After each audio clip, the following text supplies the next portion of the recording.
আসসালামু আলাইকুম রহমতুল্লাহি ওবরকাতুহ। সম্মানিত দর্শক, লন্ডন থেকে জনাব তারেক রহমান সাহেবের বাংলাদেশে ফিরে আসার পর থেকেই মোটামুটি বাংলাদেশের রাজনীতি, অর্থনীতি সবকিছুই তারেক রহমান সাহেবকে কেন্দ্র করে হচ্ছে। অর্থনীতির একটি অংশ বা রাজনীতির একটি অংশ মাঝে মধ্যে তারেক রহমান সাহেবকে বাদ দিয়ে আবার জামাতের দিকে যাওয়ার চেষ্টা করছে বটে, কিন্তু মূল স্রোতটি মূল স্রোতটি এখনো পর্যন্ত তারেক রহমান সাহেবের দিকে আছে। এই ভিডিওটি যেদিন করছি অর্থাৎ ২০২৬ সালের ফেব্রুয়ারি মাসের ৪ তারিখ সন্ধ্যাবেলায়, সেই দিন পর্যন্ত সারা বাংলাদেশ মোটামুটি তারেক জ্বরে আক্রান্ত। বিএনপির যারা লোকজন রয়েছেন তাদের সবার একেবারে বদ্ধমূল ধারণা তাদের নেতাই হচ্ছেন পরবর্তী প্রধানমন্ত্রী। যারা বাইরের লোক, যারা তারেক রহমান সাহেবকে পছন্দ করেন না, তাদের ভীষণ রকম খারাপ লাগছে। অনেকে কান্নাকাটি শুরু করেছেন, এটা কেমন হলো? এই লোককে দীর্ঘদিন ধরে এত গালাগাল করলাম, যার শিক্ষা নিয়ে, দীক্ষা নিয়ে, পরিবার নিয়ে, ব্যক্তিগত জীবন নিয়ে কি সব কথাবার্তা বললাম, এখন তাকে বলতে হবে মাননীয় প্রধানমন্ত্রী জনাব তারেক রহমান, বা টেলিভিশনের খবরগুলোতে প্রচারিত হবে আজকের এই দিনটিতে প্রধানমন্ত্রী তারেক রহমান সাহেবের সম্ভাব্য সফরসূচি, অথবা বলা হবে আজকে জাতির উদ্দেশ্যে ভাষণ দেবেন মাননীয় প্রধানমন্ত্রী জনাব তারেক রহমান। তিনি যখন সংসদে থাকবেন, সংসদ সদস্যরা বলবেন মাননীয় প্রধানমন্ত্রী জনাব তারেক রহমান বা মাননীয় সংসদ নেতা জনাব তারেক রহমান সাহেব, আপনি কিছু বলুন, স্পিকার বলবেন। তো এই জিনিসগুলো যারা তারেক রহমান সাহেবকে পছন্দ করেন নাই ইতিপূর্বে, বিশেষ করে আওয়ামী লীগের যারা লোকজন, কট্টরপন্থী লোকজন, যারা তারেক রহমান সাহেবকে তুই তুকারি বলে কথাবার্তা বলতেন, এটি তাদের জন্য বিশ্বাস করেন। মানে যে কোনো মানুষকে পৃথিবীর সবচেয়ে নিকৃষ্ট একটি খাবার, পচা খাবার তার সামনে দিয়ে যদি বলা হয় না খাবার না, যে কোনো একটি পচা দুর্গন্ধযুক্ত পদার্থ আপনারা অনুমান করে নেন, সেগুলো যদি বলা হয় যে তুমি এটা চামিচ দিয়ে, কাঁঠা চামিচ দিয়ে ধীরে ধীরে ধীরে ধীরে খাবে, এবং প্রথমে কয়েক চামচ খাবে, তারপরে সেটা নাকে মুখে চোখে মাখবে, তারপরে সেটার সঙ্গে প্রয়োজন মনে করলে কিছুটা লবণ, কিছুটা লেবু, কিছুটা পেঁয়াজ মরিচ মাখিয়ে তুমি পেস্ট করে নিতে পারো, এটা তোমার ইচ্ছা। তখন ওই মানুষটার জন্য যে একটা অবস্থা তৈরি হবে, আওয়ামী লীগের লোকজন যারা তারেক রহমান সাহেবকে অপছন্দ করেন, তাদের জন্য এই প্রধানমন্ত্রী তারেক রহমান এই কথাটা শোনার সঙ্গে সঙ্গে ওইরকম একটা অবস্থা তৈরি হয়ে গেছে। গেল এটা। ২ নম্বর হলো যে বর্তমান আওয়ামী লীগের অবর্তমানে রাজনীতিতে যারা বিএনপির প্রতিপক্ষ, তাদের মধ্যে এখন তারেক বিদ্বেষ মারাত্মক আকার ধারণ করেছে। আওয়ামী লীগের চাইতেও তারা এখন তারেক রহমান সাহেবকে বেশি অপছন্দ করেন। প্রধানমন্ত্রী তারেক রহমান এই কথাটা স্মরণ করতেই তাদের মাথায় একটা চক্কর দেয়, চোখ দুটো ঘুরতে থাকে, পেটের মধ্যে গুড়গুড়ানি শুরু হয়ে যায়, বিশ্রী এরকম আওয়াজ শুরু হয়ে যায়, পেটের মধ্যে থেকে পুটপুট ফুটফুট ভুটভুট শুরু হয়ে যায়, এবং সেটা যে কি পরিমাণ নিকৃষ্ট সেটি তাদের সাম্প্রতিক সময়ের কথাবার্তায় আপনারা সেটা বুঝতে পেরেছেন। এই গেল অবস্থা। দেশে যারা রাজনীতিবিদদের বাইরে রাজনৈতিক বিশ্লেষক রয়েছেন, জ্ঞানীগুণী পণ্ডিত, মানে এরা সবসময় করে কি, স্রোতের অনুকূলে বা হাওয়ার অনুকূলে তারা পাল তুলে দেয়, নৌকা ছেড়ে দেয়। এখন সারা দেশ জাতি তারেক বন্দনায় লিপ্ত। জ্ঞানীরা কবিতা লিখছেন, গুণীরা সেই বিভিন্ন কর্মকাণ্ড করছেন তারেক ভজনে, কবিরা কবিতা রচনার পাশাপাশি দার্শনিকরা বিভিন্ন দার্শনিক সূত্র তৈরি করে ফেলছেন, কি করিলে কি হয়। সবাই অবাক বিষয়ে তারেক রহমান সাহেবের দিকে তাকিয়ে আছেন, মানুষের চেহারা তো সুন্দর হয় কি করে? আল্লাহ এই সাক্ষাৎ ফেরেশতা আমাদের মধ্যে পাঠিয়েছেন, আমরা যে কত জন্মের সৌভাগ্যবান।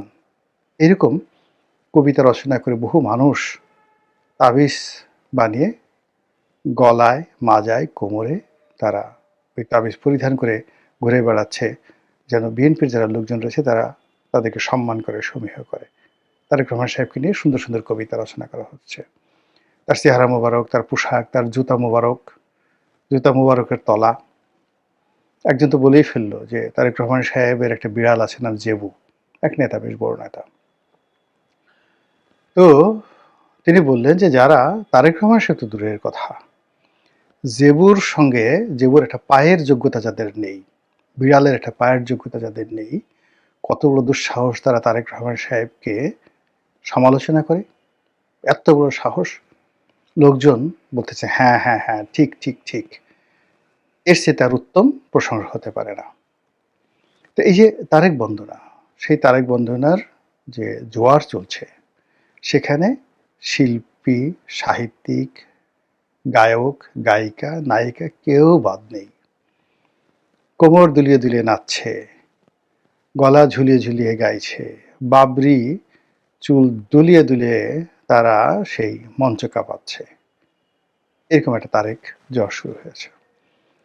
তো আমরা যারা সাধারণ মানুষ, কখনোই ক্ষমতার সঙ্গে আসলে আমাদের সুসম্পর্ক হয়নি। আমার অন্তত কোনোদিন হয়নি। আমার সেই শৈশব থেকে বহু মানুষের সঙ্গে সখ্যতা ছিল। কিন্তু যখনই দেখা গেল যে মানুষটি বড় কোনো সরকারি পদ পদবি পেয়েছে, তার পরের দিন থেকে আমি তার থেকে দূরে চলে এসেছি। এটা কেন হয় আমি এটা বলতে পারি না।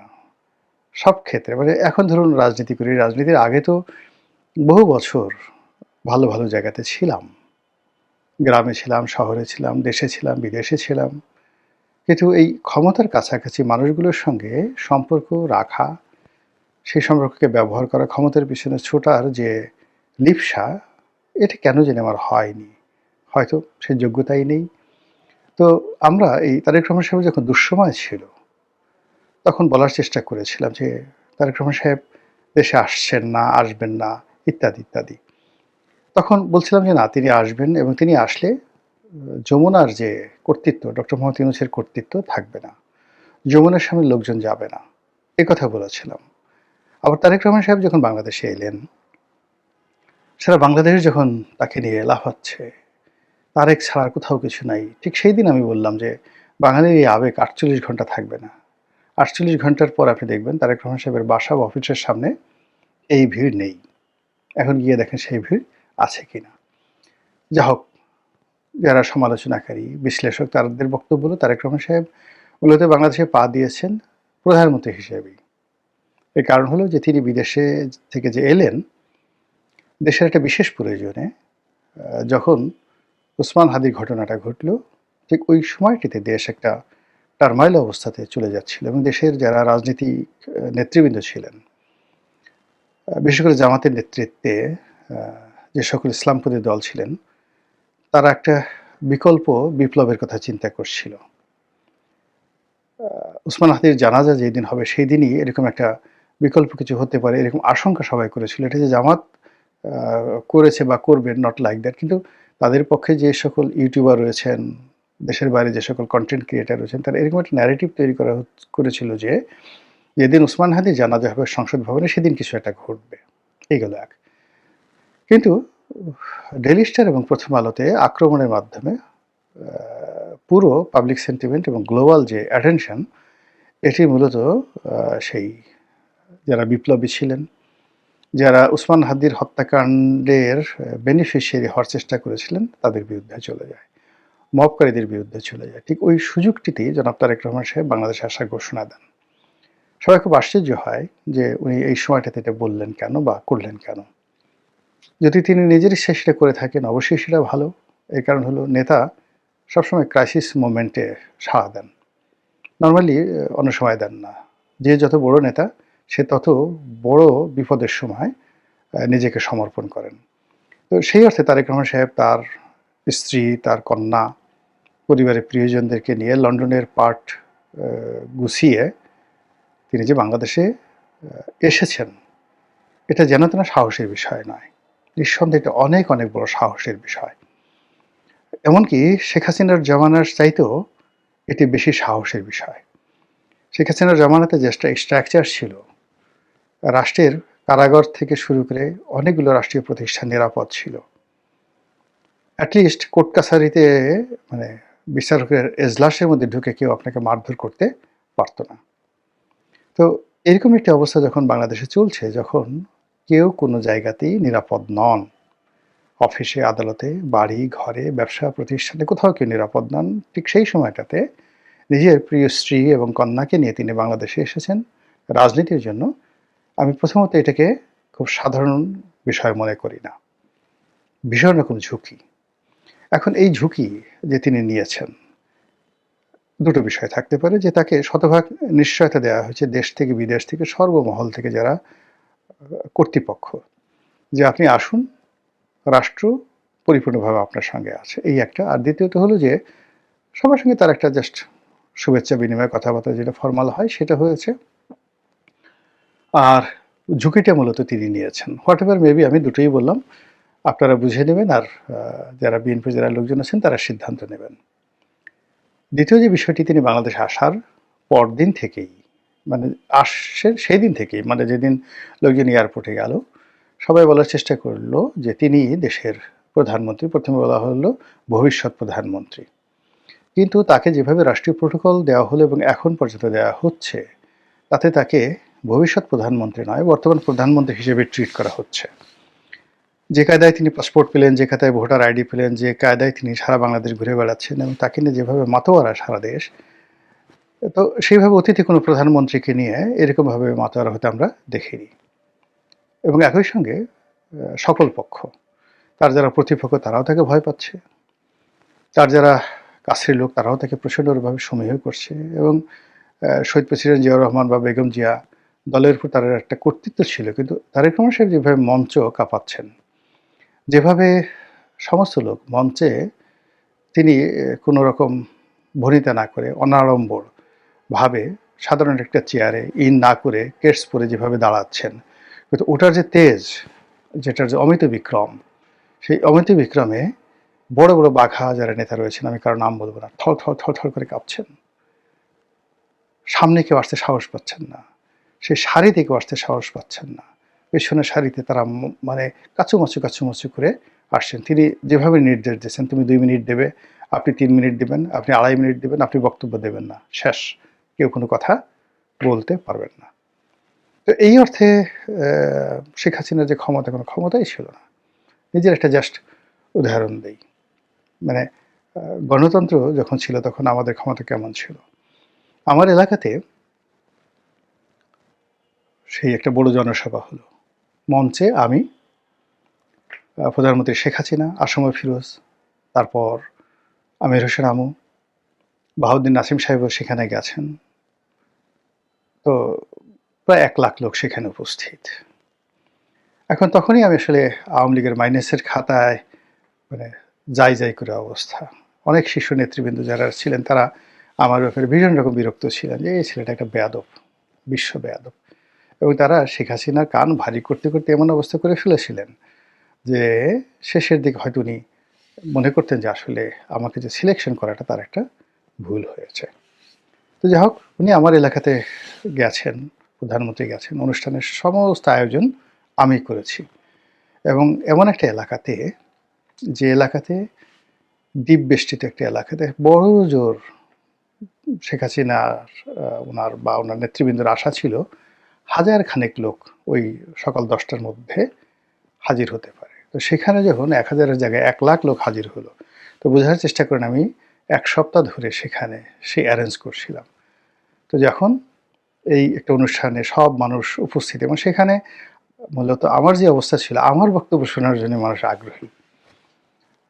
তো এমন সময় বাহাউদ্দিন নাসিম সাহেব এসে বললেন যে, এমপি সাহেব, প্রধানমন্ত্রী বলেছেন বা প্রধানমন্ত্রী বক্তব্য দিবে মতিয়া চৌধুরী, মানে মতিয়া আপা দিবে, আর বিএডিসির চেয়ারম্যান সাহেব উনি বক্তব্য দিবেন, আপনার দেওয়ার দরকার নেই। পাশে প্রধানমন্ত্রী বসা। তা আমি গিয়ে বাহাউদ্দিন নাসিম সাহেবকে বললাম, হু আর ইউ, আপনি কে? একটু নড়াচড়া করবেন না, সে একদম আপনার চেয়ারে বসে থাকেন। এখন প্রধানমন্ত্রী হা করে তাকিয়ে আছেন। আসমা ফিরোজ আমাকে চেপে ধরেছেন যে বাঘের বাচ্চা, এভাবে বলা উচিত। তো বাহাউদ্দিন নাসিম তো সঙ্গতের কারণেই প্রধানমন্ত্রীর আত্মীয় হন বলে তার একটা ধরেন ঔদ্ধত্য থাকে। তো তিনি বললেন যে, জোরে জোরে বললেন প্রধানমন্ত্রীকে শুনিয়ে, আপনি এভাবে কথা বলছেন কেন? এবং বাহাউদ্দিন নাসিম, আমি শুনেছি সত্য কিন্তু জানি না, পরবর্তীতে যখন আসমা ফিরোজ চিফ হুইপ হয়েছিলেন, তখন নাকি ফিরোজ সাহেবের গায়ে হাত দিয়েছিলেন পার্লামেন্টে বসে। তো চিন্তা করেন, আমি বলছি যে তার পাওয়ারটা ওই পর্যায়ে ছিল। আমি বললাম যে, নাসিম সাহেব, সোজা চেয়ারে গিয়ে বসেন। আপনি যত সহজে আসছেন তত সহজে এখান থেকে আপনি যেতে পারবেন না, হেলিকপ্টারে উঠতে পারবেন না। প্রধানমন্ত্রীর সামনে বলে দিলাম, উঠতেই পারবেন না হেলিকপ্টারে, যান বসে থাকেন। এরপরে বক্তব্য দিলাম, অনুষ্ঠান শেষ হলো এবং অনুষ্ঠানের শেষ হওয়ার পর তাকাই দেখি যে সবার আগে হেলিকপ্টার উঠে গেছে বাহাউদ্দিন নাসিম। তো ডেমোক্রেসি যেখানে থাকে সেখানে যে কোনো মানুষেরই স্টেক হোল্ডার, তার এই ধরনের ক্ষমতা থাকে। এখন আওয়ামী লীগে আমার পরবর্তীতে হয়নি, কিন্তু যতদিন আমি আওয়ামী লীগে ছিলাম ততদিন ঠিক এই ধরনের ক্ষমতা নিয়েছিলাম। পার্লামেন্টারি কমিটিতে, আপনার কাছে গল্পের মতো মনে হবে, মানে সংসদীয় কমিটির বৈঠকে, তারপর সংসদীয় সভা, প্রধানমন্ত্রীর সভাপতিতে যেটি হয় সংসদীয় সভা, সেখানে, এরপরে পার্লামেন্টের লবিতে, প্রত্যেকটা জায়গাতেই গণতন্ত্রের স্পষ্ট সিল সাপোর মেরে আসার সুযোগ হয়েছিল। কিন্তু এখন সেটা নয়।